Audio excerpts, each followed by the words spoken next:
Oops, there's our video. We let our video go. CEO of Phallus on Purpose, where we support low-income single mothers, providing them with the resources and tools needed to aid and support their professional and personal development.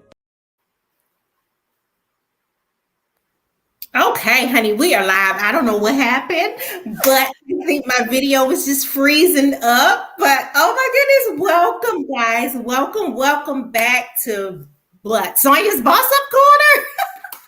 Welcome back. Another Thursday, another week. We are super excited. Oh my goodness, this is going to be an amazing show tonight, guys. You got to join in. Go ahead, like and share, invite somebody on. We are live and we have a good one for you tonight. I have my sister in the building. Oh my goodness. Yes. So guys, welcome to the Boss Up Corner. You know what to do as you come in. As you come in, you drop that city and state you're viewing from. We want to know you're in the building, know you're on, know you're viewing, you joined us. And you're going to spend the next 30 minutes with us. We're super excited. So welcome. We are all things boss. Boss up, boss life, boss lady. Yes, all about shining the light on amazing entrepreneurs. My sisters in the community doing amazing things.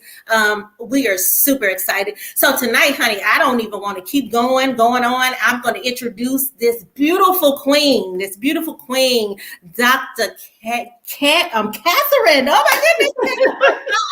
Dr. Catherine Sylvester. Oh, guys, give her a hand, thumbs up, drop some emojis in the chat. Yes, so I want to welcome my sister to the Boss Up Corner tonight. It's a pleasure to have you on. Thank you so much for having me. You know, it's a pleasure to be in your presence, and so to be invited onto your show is humbling. You know. Oh, sweetheart, yes. So definitely, we're gonna just jump right in, Dr. Catherine Sylvester. Yes, so tell us a little bit about you, like where you're from, you're married, just. So I live in Macon, Georgia, and I was born in Germany, actually. And my mom is Panamanian, and my daddy is American.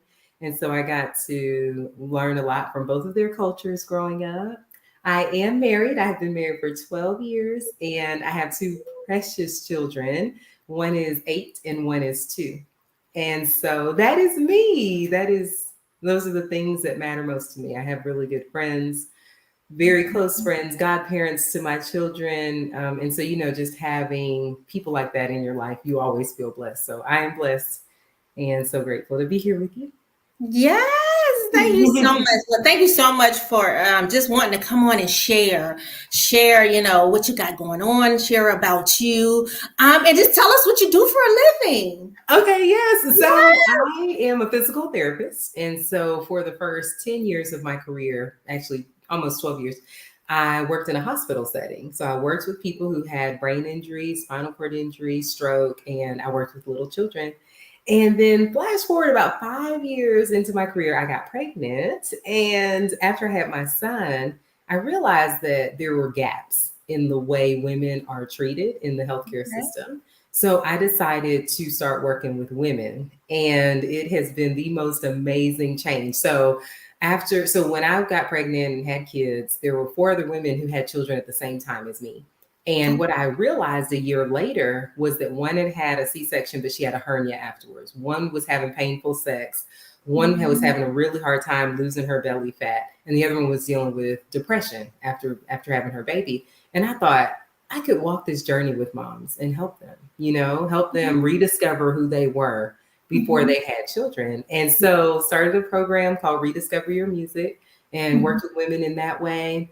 And flash forward to my second delivery, I had some complications afterwards, and I used a smart device to kind of help guide myself back to health.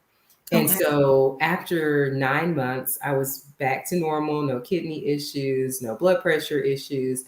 And I thought, I bet if I was wearing this before I had my baby, they could have caught the issues sooner. So I decided to write for a grant won the grant, and bought 40 watches and sent them all across the country to women who were pregnant to see if we could, in fact, catch issues and prevent them from turning into complications. Because, as you know, Black women are dying at crazy rates, and I think it could be prevented. And the CDC actually says that 60% of the complications could be prevented if they were caught sooner. And so, in sending out the watches and getting them on mom's wrists and really just educating them, providing for them what they need to advocate for themselves, and Mhm. just teaching them the changes that are expected during pregnancy, and then helping them navigate and change what they're doing day to day so they're Yeah. making the healthiest choices possible. We help to avert a lot of complications. And so that's what we're doing now, watching Mhm. mamas, walking with them, and helping them avoid things that are unnecessary, like unnecessary C-sections, unnecessary medical intervention, whether that's an induction or, just different things being used to help our bodies do what it was designed to do. Our body was designed to give birth. So we have to get Mhm. women back to believing in their design. Right. So Wow. that's what I'm doing right now, and I'm loving it. Yes. Okay. Okay. So you're doing that, and that's your business, right? And what's the name? Yes. So, yes. The name of my company is Faith Plus Work PT, but underneath it, we have a lot of programs. One of the programs that I co created with Dr. Jessica Thompson is called Operation MIST. And MIST is an acronym for Monitor, Intervene, Survive, and Thrive. So we monitor women's health data to help them make decisions day in and day out that will minimize their stress, improve their sleep quality, and just Mhm. help them have the healthiest pregnancy possible, but also help them show up to pregnancy safe, and then Yeah. help them recover well afterwards. Because a lot of the times, all women need is someone to walk the journey with them. So Yes. the I is for intervene. So if something crazy happens, so it's not a lifestyle thing. So sometimes, let's say a mom's data is kind of different for her because Mhm. we don't compare moms to themselves. Then it could be that she just didn't eat so well that day, or she stayed up all night because she had a girls' night, right? Then that's okay. We just are like, okay, just make sure you catch up on your sleep tomorrow. But if Yes. it's something that cannot be explained by a change in her activity, then we Mhm. investigate and get her to the right healthcare provider as quickly as possible. Because a lot of these issues happen between office visits. We're not seen 100% of the time that we're pregnant, right? We're in there Yeah. every month, then every 2 weeks, then once a week. Mhm. But things happen between office visits that can be helped if someone catches it early. So it could be something as small as, I had a cold or I was congested, so I decided to take a medication. So that's what happened with one of our moms. She just picked up a Mhm. Sudafed PE. She did Uh-huh. not know that that could cause birth defects. It could cause Yeah. preterm delivery. She didn't know it was over the counter. And Wow. so we saw a change in her data, reached out, and she was able to get off of it, contact her nurse, Yeah. and her OB. They put her on the right medication, and she Mhm. ended up having a healthy delivery. But you think about Mhm. those small things that we're thinking we're doing the best for our babies, but we don't Yeah. actually know that some of those little things that we're doing could harm them.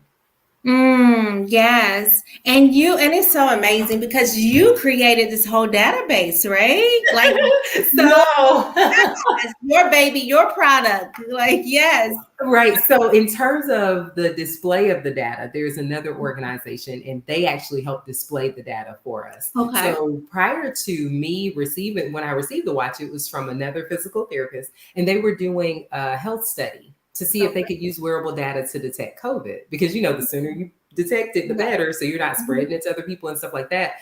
So, Mhm. although the database does not belong to me, we decided if it works in that population, could it not also work in maternal health? Could it in fact improve the way women are treated and their outcomes? And so Yeah. that is what we created. And in addition to the monitoring, we have an acronym called CARE. So we really believe in collaboration.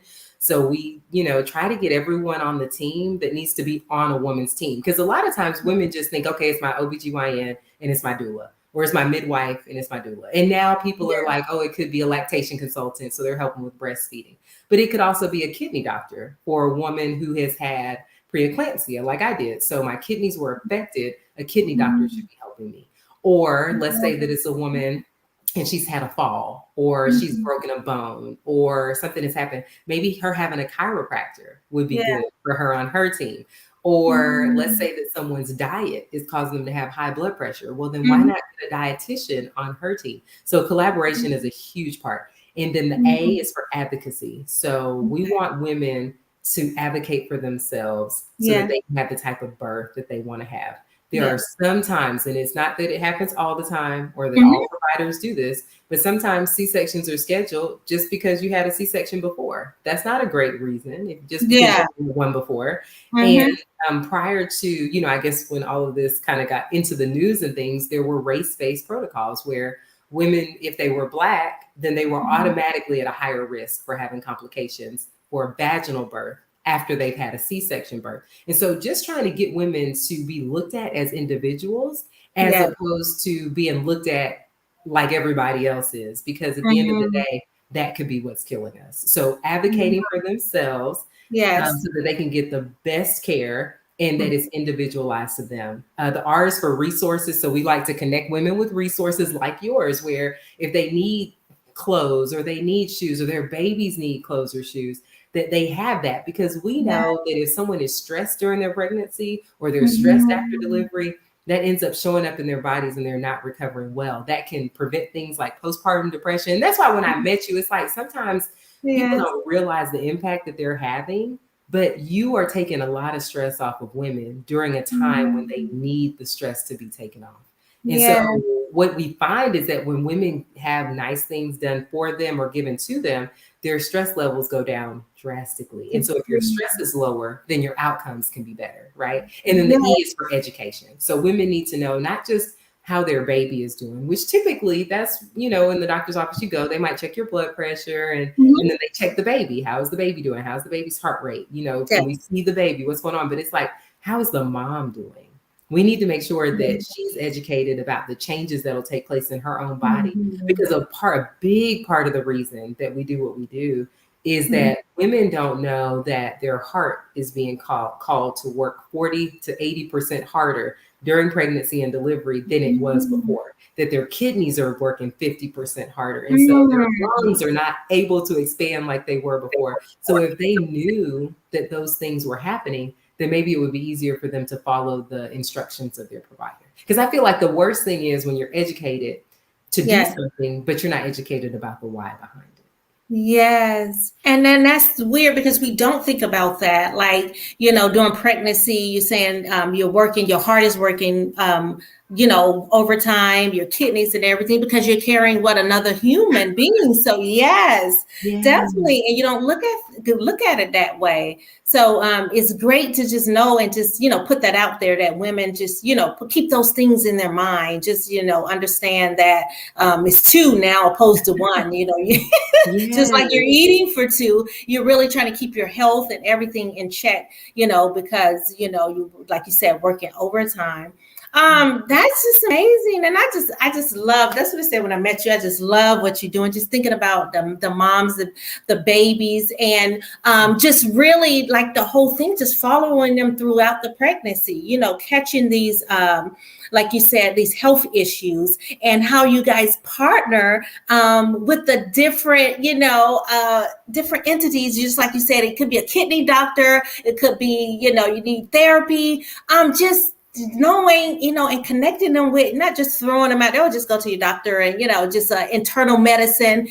And that, because internal medicine can't cover everything. They don't catch everything and they're not qualified for, to look for certain things. They don't look for certain things. Right, right. And I love what you said when you Mhm. said, just making sure that they're aware of all the people who can help. Because I think that if Mhm. women knew that, even if their provider didn't recommend it, that they could self refer. And Yeah. that's what we're finding. We just had a mom, and she was actually told by her provider that her torso was too small, her pelvis was too small, like she was not going to be able to deliver vaginally. So once you're told that, it's in your head, Yeah. it's hard to overcome that barrier. Hmm. But so we talk about having a missed mentality. And so the Hmm. missed mentality is that nothing will be done to me, it will be done through me. So I'm going to need to have enough Hmm. information to make an informed decision. And Oh. then no question goes unanswered. So if I have a Hmm. question, I'm going to continue asking it until Yeah. I get the right answer. And if they Hmm. don't get the answer where they're going, then they come to us and we help them find the answer. So she was told she wasn't going to be able to deliver vaginally, and she had already had a C-section the first time. Hmm. So, it does kind of start getting to you, but she decided She was going to do everything that she could to get this little baby that was sideways to be head down, because that was the big thing. They were like, well, the baby's breech. So, it's looking like it's going to be a C-section. So anyway, we ended up instructing her in scar massage. So physical therapists can help with that. Other people can too, but so a physical therapist was on her team. And then another physical therapist taught her different positions to get into to help flip the baby. So instead of the baby baby's head down. And then within 6 days, the baby flipped and was head down. And then got a chiropractor on board to make sure that the connection between the brain and the uterus or the womb was as powerful as possible so that baby could get out of her vagina. And so she ended up, and this is really important, she ended up going into labor at about 6 a.m. And she waited at home, labored at home until 8:30 at night. And so this is why this is so important. A lot of people, when they go into labor, their contractions are 6 minutes apart, they run to the hospital. But she had a doula on board, and her doula was like, just hang out. Because, what we don't want is for women to go to the hospital. She's told that she's stalling because she was 6 minutes at noon still, and she was still at 6 minutes, 6 minutes apart. So if someone says, oh, let us help you out, we can help strengthen contractions, you're stalling. When you intervene with a process that there was nothing wrong with her body. The baby was just taking its time. And so it's like, we don't need to rush a process that God has already perfected. I love it. At 8:30 at night, she went in, and girl, at 10:30 at night, that baby was born. Vaginal. Wow. That's it's like, we need the right people on the team. And not the thing is that if you look at the volume, the amount of people an OBGYN has to see, it would be unrealistic to think that they can fill every box. Like you said, internal medicine doctors are amazing, and they have a role in in maternal health sometimes, but it's like, it's unrealistic to think one person can do everything. And so why don't we shore up the team so that everyone who needs to be there is there? And I think that sometimes too, it's just having someone you can talk to. Like, I feel very comfortable talking to you. So if I had an issue, I would come to you. But if I'm in front of someone that I don't know is not judging me, you know what I mean? Then I might feel like, okay, I'm not going to ask this question because I don't feel comfortable doing it. Or they may have been brushed off in the past. And so then they just keep their questions to themselves. And what we want women to know is that no matter how it makes you feel, overcome that discomfort for the sake of yourself and your baby. Because if you can do that, then both of you will end up, coming out better. Especially if there is not an answer that's given that you are satisfied with. Because at the end of the day, a chiropractor said this, and I really believe it. He was talking about how when you go into a restaurant, you'll ask as many questions as you need so that you know what you're getting to eat. And then if it doesn't come out right, you're going to send it back. Like, that's our attitude. So why are we just laying back and letting healthcare be done to us when we know that doesn't feel right? So if it doesn't feel right, it probably isn't right. It probably isn't right. I love that. And we have some questions coming in. Guys, continue to drop those questions. Yes, loving it. Hey, we have not forgot about you guys. Thank you so much for joining us tonight. Yes, they are coming in. They're joining. And what do we have? Tony in the building. She said she wants to connect with you. She would love to connect with you. But one of the questions: what is helpful for reoccurring UTIs? Oh, this is a good question. So it's funny, to be honest, sometimes women are told that they have UTIs, but they actually don't. And so what I think would be helpful is figuring out, number one, if that's actually what it is, and then why it is. And so water, so if you're not drinking half your body weight in ounces in water, then your bladder is not in the best shape possible. So a lot of times people are like, oh, I drink 6 to 8 glasses of water a day. Well, if you double, if you're supposed to drink half your body weight in ounces in water, and you're drinking 64 ounces of water, then that would assume that you're 128 pounds. So for me, that's actually enough water. But if I'm 250 pounds, then I should have that. So that is bladder health. Another thing, a lot of people kind of, when they want to clean out, because I have to be honest with you guys, I have, because of this watch, you can detect different things. And one time I could see myself shifting toward a UTI. So what I ended up doing was drowning myself in water, like I said, but then getting rid of the added sugars. So sugars can really, really mess with your balance. And so trying to Wow. get rid of those added sugars is good. Okay. And then, a lot of people will like drown themselves in cranberry juice. I'm not sure if people have heard of that, but the Yes. cranberry juice has added sugar. And so you want to get cranberry juice that does not have added sugars. Okay. And that way it's not that the cranberry juice is a bad recommendation, it's that it's a half recommendation. So I would say increase your fluid intake, water and cranberry juice that does not have sugar. And then a kefir is good. So it's how people talk about probiotics. Yes. Kefir is something that I recommend as long as it doesn't have the added sugar, KEFIR. And you can find it like at Kroger.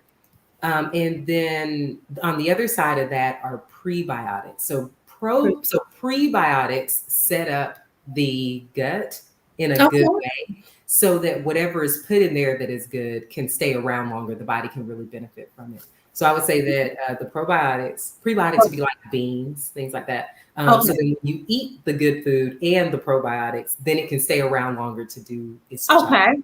So that's what I would say to UTIs. Number one, investigate, see if it really is one. Sometimes too, if you think about sex, so everybody loves sex, and so after sex, if it's good sex, you want to go to sleep. So what we need you to do is pee first. So because of, and I think I have my pelvis here, so I can show you how close the bladder is. Good questions, and you are really helping us tonight. This is some great information. Thank you. Okay, so this may not be put together. I'm gonna pull it out so you can see. Okay. So here's our vagina. This will be the opening of our vagina. And this is our bladder opening. And so they look, if you were even looking here, they're pretty close together. So if you have sex and the person who's inside of me releases semen. The semen comes out. If I'm laying on my back like this, the semen's gonna drip down this way, which is great. Sometimes women will turn on their sides or they'll lay on their stomach and the semen can go where your pee is supposed to come out, and that can cause an infection. And because of how short this is, if you look at this is the tube that our pee comes out of. It is so close to the bladder. So if something gets inside of here, it's going to come right up here to the bladder. Now you look at the penis, because I have a penis somewhere. The doctor is helping us, honey. She is in the room. Hey, we got to do it. Let me see if I can find it. Penis. Well, let's think about a penis. So let's say a good sized penis, because I don't see one that I can show you that works well, but let's say a good sized penis looks like this, right? So from a guy's bladder, or from the tube, so this is his penis, the tube is this long before it gets to the body, and then it goes to the bladder. That's why you don't really see guys with urinary tract infections. Our tract is very short, and so we got to protect it. So if we pee after we have sex, then that'll get rid of that bacteria so it can drip into the toilet instead of going into the tube that we pee out of. Yes, definitely. Oh, this is great. I know we have to move on to the next question, but I was going to say some women, when they're pregnant, they're told that they have UTIs. Have them check the culture, do a culture of the urine. Because a lot of the times when you're peeing in a cup, everything's coming out. So it's your pee and what's coming out of your vagina. And and so sometimes all it is that they're seeing bacteria, but it's not actually bacteria coming out of your bladder. It's from you having sex the day before. Does that make sense? Oh, yeah, because that's what it said. Like I just went to the doctor the other day, and I know, they have you pee in a cup, and they check just, that's what they check. Just urine and everything. If like you said, they see infection there, then you got an infection. Yes. And so we want to make sure that we're doing the right thing. Wow, this is good stuff. This is good stuff. So we're gonna move on. What is good for brain functioning? They are dropping those. They say brain function or brain fog? Brain functioning. What is good for brain functioning? Okay. So in general, there are a couple of things that I would like to talk to. Some people talk nutrition, and nutrition is super important. So we have to feed our brains good food.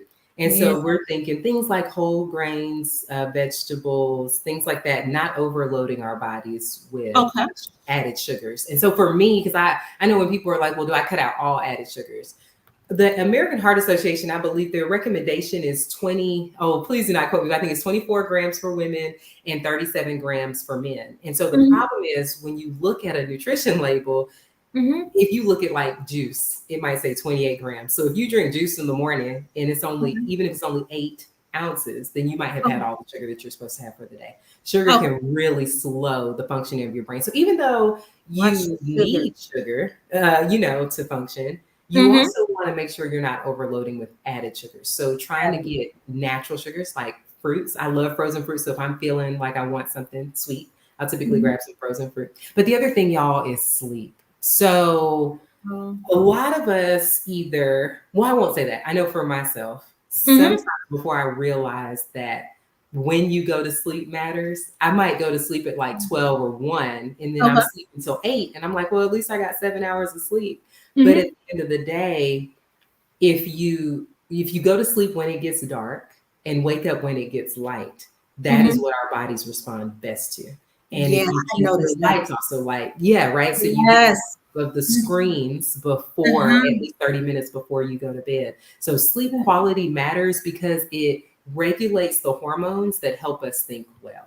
And so I would say getting enough sleep, eating well would be the two best ways to get rid of to help your brain function better. And then exercise. Yeah. Because sometimes the reason, I guess it's the reason behind the brain health declining. And Uh-huh. so exercise is a really good way to increase blood flow. It also helps improve your mood. And sometimes when you are overly stressed with things, your Yes. mind is in a million different places. Yes. And so you're not able to center yourself and function. And so one thing that I noticed with my own data is that when I Mhm. go to sleep, especially, so I'll just say this last night, and I do not want to cry on this live, but there was a mom who was introduced to us after, and she told us that her baby had a defect to where it was going to pass away, Mhm. either at birth or immediately following birth.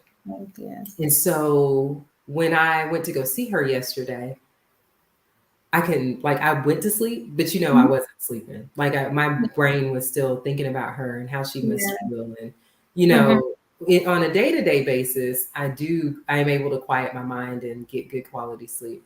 Yes. But yesterday, even if I had turned on, I use this app where, you can just Google and it'll say, mindfulness, or I'm trying to think of what it is. It's like, oh, progressive muscle relaxation. And so I Mhm. will go Google that. And then when I lay down, it tells you what to do. So it's like, let your eyes be light, relax your shoulders. And it's kind of nice. And by the time I get halfway through, I get really good quality sleep. Mhm. I like that. It's really, really Yeah, nice. send that to me. I like that. I Yeah. will. And what I Mhm. noticed was it drastically improves my sleep quality. So if we can sleep well, we can Mhm. wake up with all cylinders going. But Yes. last night I didn't do that. I was like, I can be present with her. I know that she's not sleeping. So I Mhm. think I'm okay with my dad suffering for a day, right? So that I can be in solidarity with her and praying when I wake up. Because I woke up every Yes. hour and prayed for her. But yeah, that's what I would say about brain health. Brain health. Oh, the wealth of knowledge. Man, we getting the school tonight. Definitely, Thank definitely you. pouring knowledge into us. I love it. Because it's needed. Another more questions. What's good for eyesight if you are in front of a computer 15 hours a day? So someone works from Ooh. home. We have Felicia. She works from home and mostly just in front of her screen all day. What would you say to help for the eyesight? That is so hard because that amount of time is not Yeah. good for the eyesight. So, or Mm, for the muscles that are being strained, is what I would say. So, mm. if she could, the best piece of advice I would give her is that every hour, take 10 minutes to just close her eyes. That's Okay. what I would say. Okay. Because I know that for me, even though I work from home, I try Uh-huh. to take some of my calls when I'm walking. And so that Oh, way I'm not sitting down because yeah. believe it or not, I know that we're just talking about health in general, but Mm-hmm. people have had more low back pain, they've had more issues with leaking Yes. urine, they have Yeah. had more neck pain, headaches because Mm. of COVID. And Yeah. we're sitting more, we're on the screens more, and so our Mhm. bodies in general are not getting what they need. And so what I try to get people to do sit True. all day is for 10 minutes, just get up and walk around. So I would say the same thing if she could just steal 10 minutes, 5 minutes at the end of every hour, Yeah. just close her eyes and give them a break and then start over again. I love that. That's And great. vitamin carrots, you know how people say carrots. I'm thinking about the vitamin that's good for eyes. I believe it's vitamin A. And Okay. so just looking up things that have vitamin A in them will be good as well. I know carrots comes to the top of my head, but there is something else that's better than carrots. So when I remember it, I'm going to tell you. Yeah, we're gonna have to Google that. But definitely that is something. I mean, great information. And then, like you said, COVID didn't help anything because that's where everybody's working from home. You're sitting, and so, like you said, that movement, just getting up and then closing your eyes. Oh, that is just amazing. Well, and don't you think like people will work for 15 hours? And I'm not saying this person who asked the question, but then they'll be on their phones, Yeah. texting, So you're not getting scrolling. a break. You're really not. You're not getting a break. It's a constant thing, and it's deteriorating our health. Like they said, the technology and everything. It's really not. It's got us in a state where we're our health is suffers. It suffers. Yes. So she said, "What type of watch is that?" So I guess they grab one The of those. one I'm using, yes, is a Garmin Vivo Smart 4. So Garmin Vivo Smart 4. But you can get any device that tracks something called HRV. So any device that tracks your stress. Okay, so HRV. I'm going to jot that And down. that is like our body's internal smoke alarm. So notice that your body, if you are a person of habit, will have a certain amount of stress. And so this watch, after you've been on it for a little while, will set that baseline. And this is what really makes our program and this monitoring different. It's like we're not comparing you to some random standard. You're now comparing you to you. So once your baseline is set, let's say that something changes. So you're put on a medication or you end up traveling or, you're getting sick. Then what your HRV does is it gives you a smoke alarm. So like it says, hey, something's going on. So you can look at your data and tell, okay, something's going on. So at this point, I'm going to eat right. I'm going to hydrate well. I'm going to stay away from people. I'm going to put my body in the environment. I'm going to walk 20 minutes a day. Put my body in the environment so that it does not catch whatever it's been exposed to. Because it's just like a smoke alarm in the house. If you hear a smoke alarm, you're like, okay, let me catch whatever's going on. Turn off the stove, open up the windows. Like we go into, I don't want this to turn into a full-blown fire. And so any watch that tracks that or ring, some people like the R ring, but during pregnancy, I don't recommend it because I won't say that I don't recommend it the whole pregnancy, but as we swell sometimes, the ring will not be able to accommodate that swelling. And so the HRV though can help you guide your health. You're able to see, okay, when I eat, this is what my body does. When I'm exercising, this is because sometimes we're overdoing it. Women who are trying to get pregnant, sometimes their stress is through the roof. And girl, when I tell you our bodies are not going to conceive in a stressful environment, they want us to calm down. So watching that number, regardless of what we're doing, can help. It can help if your work is causing you stress, relationships that you're in. So really just watching that HRV, any device that you have, because we don't want people to go out buying devices if they already have one. But the Apple Watch has, tracks HRV. I'm trying to think of the other ones that do, but Garmin devices and then Fitbit. Okay, yeah, I definitely need to grab one, and then I'm going to exercise when we get off. Girl, you just feeding us. I know, because and like you get into it, and then you fall off the wagon. But trying to because I deal with high blood pressure, so definitely trying to keep a track of that because kidney failure runs in the family. So definitely not trying to fall into the statistic of what. The family bloodline as far as kidney failure. Yes. And then we have honey, they are putting the questions in there and we are going over tonight, but it is good. This good information and it's needed. Is B from Victoria, is BV and infections common with an IUD? So I do not want to make generalizations because I'm not positive about that. So I will just say that anytime something is introduced to your body that is not meant to be there, your body will respond in one of two ways. It will either rise to the challenge and adapt, or it will continue to give you signals that it's not liking what you put into it. So I personally, and we're actually doing a fertility series at the end of the month. Yes. You want women to learn what about their bodies are normal, what's abnormal, and then how to track their cycles so that they are not dependent on IUDs, are not dependent on hormone, like medications that have hormones. Because what women don't know or may not know is that if you're on birth control, after you get off, it can take 3 months to 3 years for your cycle to regulate. So when someone says, oh, I want to have a baby, well, I'm trying for a year, I'm infertile. No, you're probably not infertile. Your body, your hormones just have not rebalanced themselves yet. And Yeah. so that is what I'll say about IUDs. I'm not a fan, but I can also say that I have not personally used them. I have been on the natural birth control method forever. I tried a NuvaRing, which is not as permanent as an IUD. But I Okay. tried it, started getting headaches and things like that. And after 3 or 4 months, I just took it out. And I was like, you know what? I've been tracking my cycle since I was 9 years old. I can track it. We can be careful when we want to have sex and I'm Yeah. fertile. And then when I Uh-huh. know I'm not fertile, that window is closed and we can do whatever we want to do. Mm-hmm. And so that was enough for me. So I would say that if your body's not responding well to it, then get off of it and then see what happens. And then you can see if it was attributed to the IUD or not. Wow. We have a lot of issues with the devices in general. Because it's like you said, it's not meant to be there, and so we're putting these devices in our body. Oh, wow! And that's it. Just give things to think about. You just don't. Always think about. Oh, I just want to prevent this, or I just want to. So let me just go get. Because I did the shot. I know I did the shot. The pills didn't work, so I did the shot. This was years ago. With Yes. the Depo shot. And women have got to know they're only, how like guys, they're fertile from when they're born to when they die. We are not in all month, like all, I mean, you know what I mean? Like they're fertile 24/7. Whereas for us, we only have an egg to live for 12 to 24 hours.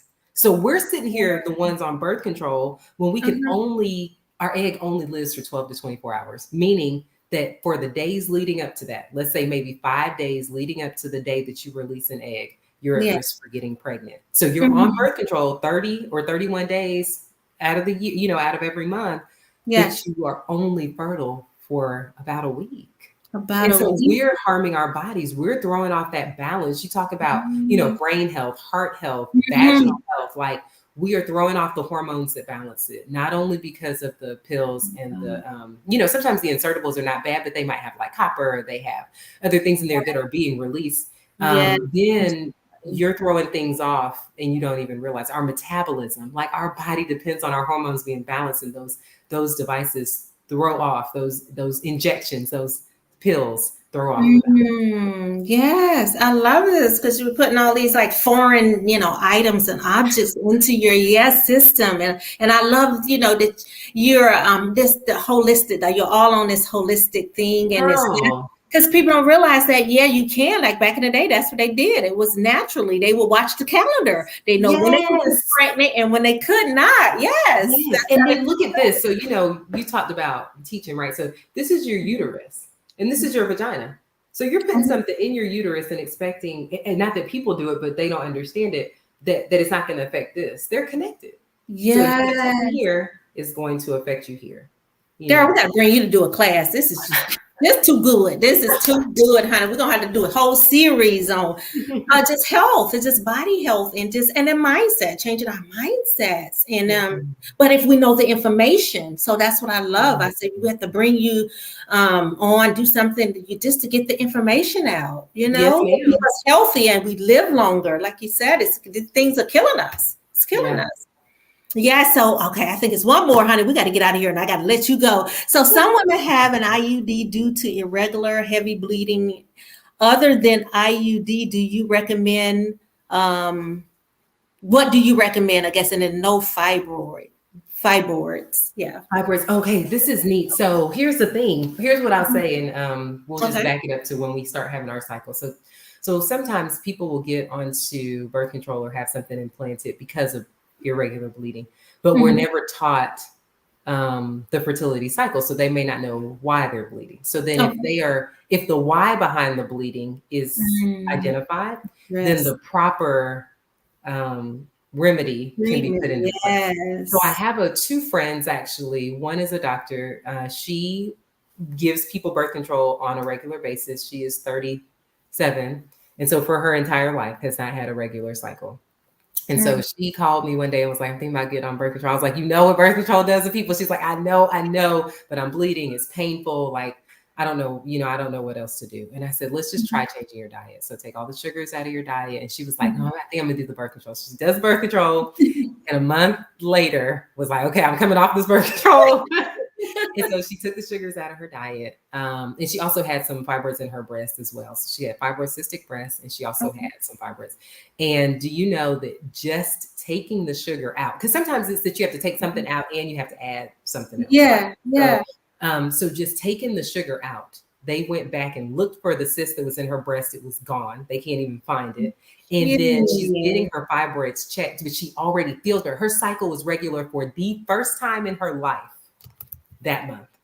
And it was only 30 days. And then 30 another years. sweet girl, she had 7 fibroids.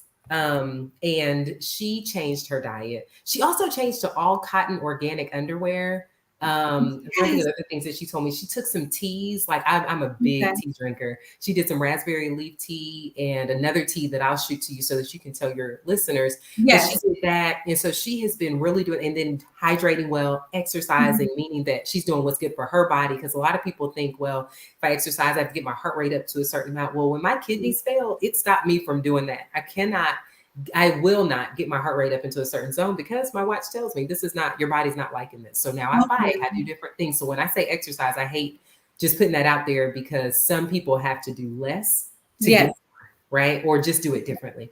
So anyway, 7 fibroids. She went from 7 to 3, and the 3 that she has are half the size that they were before. And all she did was change her diet. So what I am saying is, I think that if we identified the cause, address the symptom that's based on that cause, not just the symptom, then we'll have better outcomes. I'm reading a book right now. Again, it's called Taking Charge of Your Fertility. And this lady talks about how women are put on these birth control pills and then they don't realize when they come off, that same issue is going to come back. Or they're given an IUD, and when the IUD comes out, that same issue is going to come back. And so figuring out the root of the issue, I would say, is the biggest thing. The root of cause. I love it. Oh, this has been amazing. Oh, and the listeners, they love it. They love it. So yeah, that's all the questions we have. I know we ran over, ladies, but they enjoying it. They put the questions in, loving the information. And this is great information. It's so good. This is tape. We can go back and watch. For the ones that's catching the replay, great information to just help overall health. Just help us get to that level that we need to be, and a lot of people I know, they're trying to be healthier, trying to live a healthier lifestyle and just don't know where to begin or where to start. So This is great. This has been great. Tell us how to stay connected to you before we get out of here. Oh my goodness. So would love to see you all at Operation Miss. That's on Instagram. And then you all can always, so I'm a big cell phone person. I know it's old school, but just text me 770-354-1013. Any questions? Because what people, and my email, yes, KDPT at operationmiss.org. Thank you. But no, just reach out. Any questions? What I like people to understand is that I do not do Operation Miss because of money. I make money doing other things. And so so when people reach out, I want to sincerely help you, whether you want to get on the watch, be monitored or not. So please never hesitate to send your questions, because we all need to have access to this information. Yes. And if you feel comfortable enough asking me the question, I will find you the answer, whether I am the owner of the knowledge of the information or not. I will connect you with the person that you need to talk with. Wow, I just love this. Yes. And I got to get me a watch. So yes, we love this. Oh my God, we love you. Thank you so much for coming on. Thank you guys. This was. We got to do it again soon. I have the email up. I have the website going across the screen. Her email, definitely jot down the email so you can reach out to her. So you can continue or start this journey, this health journey. We're trying to live longer. We're trying to live healthier lives, be around for our families and loved ones. So yes, and it's definitely needed in our community. We need this information. So thank you so much, guys. All the information is on the screen. Definitely reach out. Definitely follow. You're on Facebook, LinkedIn. Yes, Catherine Sylvester. Yes, on Facebook and LinkedIn. And I have a page for women. It's called Rediscover Your Music. It's a Facebook page. And so there's a lot of information there if you are trying to recover. And it's not just immediately after delivery, because what we know is when people say, we want you to thrive postpartum, and they look at the 4th trimester as a couple months following delivery, it's the rest of our lives. We're postpartum forever. We're post Yeah. delivery forever. And so the Yeah. information there is to help you thrive as a woman forever. Mm. I love that. Rediscover your music. And I was definitely trying to get that up as fast as I could. Rediscover your music. Okay, got it. Yeah. Rediscover your music. Go to the page, check it out. Guys, it's been a pleasure. I appreciate you. Thank you so much for the wealth of knowledge and shit sharing with us. And I just love it. I love you, love what you do. It shows, it tells. You just feel it. You just love what you do. And I love that. You just love helping people and just helping them create a better life for themselves. I love it. So thank you so much, honey. We are out of here. Boss Up Corner. We're out of here. We love you. Stay connected to us. Fabulous.purpose.org. Stay connected to us. Be sure to follow my friend, Catherine Sylvester. And Boss Up Corner, we'll be back in 2 weeks. We love you. Meet us back here. Same time, same place in 2 weeks. We love you. We'll talk to you soon. Bye-bye. Bye.